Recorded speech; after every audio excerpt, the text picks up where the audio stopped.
Bonjour et bienvenue dans cette nouvelle analyse d'une chanson de BTS. Aujourd'hui, on termine la série d'analyses des solos de J-Hope sortis en 2025 avec Killing It Girl, qu'il a présenté au public le 13 juin à l'occasion de l'anniversaire de BTS. Killing It Girl est donc le troisième et dernier morceau de sa trilogie de singles qu'il a sorti lors de sa tournée mondiale Hope on the Stage. Ce titre marque sa première collaboration avec la rappeuse américaine Glorilla, mais c'est la version solo qui est sortie simultanément que nous allons analyser aujourd'hui. La chanson commence de la façon suivante. Vous êtes maintenant à l'écoute du seul et unique J-Hope. Tu déchires chérie, tu déchires chérie. 10 sur 10, tu déchires chérie. Tu es la plus mauvaise de tes amis, tu déchires chérie.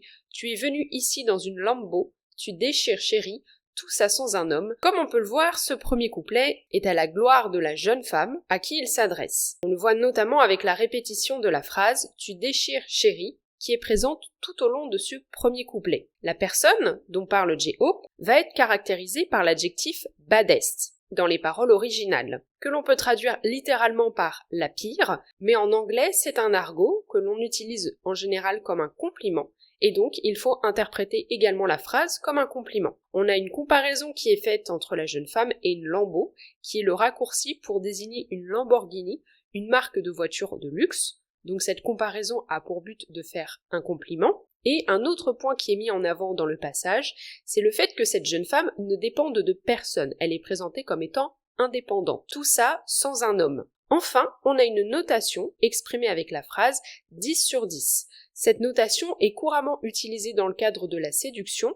Encore une fois, c'est une façon de valoriser la personne et cela permet d'indiquer l'attirance éprouvée par J-Hope. La chanson se poursuit avec un deuxième couplet. La piste est prête, je dois prendre des confettis parce que nous devons célébrer ça comme si c'était ton anniversaire. Comme on avait la vingtaine, de la Corée à Miami, oh je veux être avec toi, de la pire des façons. Le deuxième couplet est l'occasion d'une célébration. On a l'expression de sentiments enthousiastes et positifs de la part de J-Hope, avec une référence à la piste de danse, la mention de confetti qui permet de donner le registre de la fête. On a aussi l'emploi du verbe célébrer, ainsi que la comparaison avec l'anniversaire, ce qui permet de donner un cadre festif. Mais également, on a la mise en avant du sentiment de la jeunesse, avec la mention de la vingtaine, une tranche de vie qui est souvent associée au fait de faire la fête, et on a la référence à deux lieux, la Corée du Sud, le pays de J-Hope, et une référence à Miami, aux États-Unis. Miami étant une ville où les gens vont souvent faire la fête, puisque cette ville est située en Floride, un état qui est au sud, et qui bénéficie d'une météo qui est propice aux plages et aux fêtes. La chanson se poursuit avec un nouveau passage. Ça devrait être un crime d'être aussi jolie. Chérie, si tu es célibataire, laisse-moi te faire mienne. Appelle une infirmière avant que ça empire. J'ai vraiment besoin des premiers secours. Ce nouveau passage continue d'être une déclaration envers la jeune femme. On est dans le registre de la séduction ici. En effet, J-Hope compare son physique à un crime, toujours dans l'idée de la flatter. On a également l'expression de sa volonté d'être avec elle, avec la phrase « Chérie, si tu es célibataire, laisse-moi te faire mienne ». Enfin, on a une exagération de la situation et une comparaison en même temps, puisqu'il mentionne le besoin de faire appel à une infirmière et de recevoir les premiers secours. Une façon un peu humoristique de mettre en avant l'effet que la jeune femme lui fait, pour montrer à quel point la situation est grave entre guillemets, à cause des sentiments que celle-ci lui procure. Et il continue tous ses compliments dans le passage suivant. Tu déchires chérie, la plus sexy des VIP. Peu importe avec qui tu es, tu obtiens des 10 sur toute la ligne.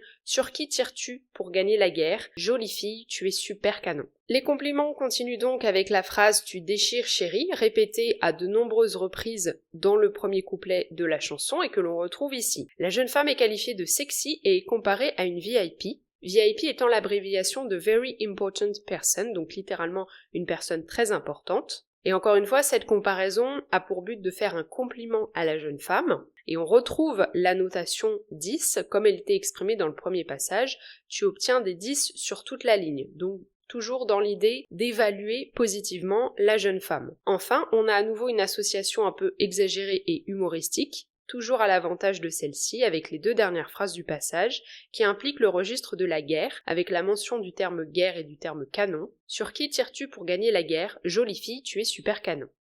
Enfin, la chanson se termine avec un dernier passage. Ça devrait être un crime d'être aussi jolie. Chérie, si tu es célibataire, laisse-moi te faire mienne. Comment ça marche? Tu passes toujours en premier. Je jure que la façon dont tu le fais va me faire finir dans un corbillard. Oh mon Dieu. La chanson se termine avec un passage en partie répété, puisque les premières phrases sont issues du 4e couplet de la chanson. Néanmoins, les 2 dernières phrases, qui la concluent, sont originales. Comment ça marche? Tu passes toujours en premier. Je jure que la façon dont tu le fais va me faire finir dans un corbillard.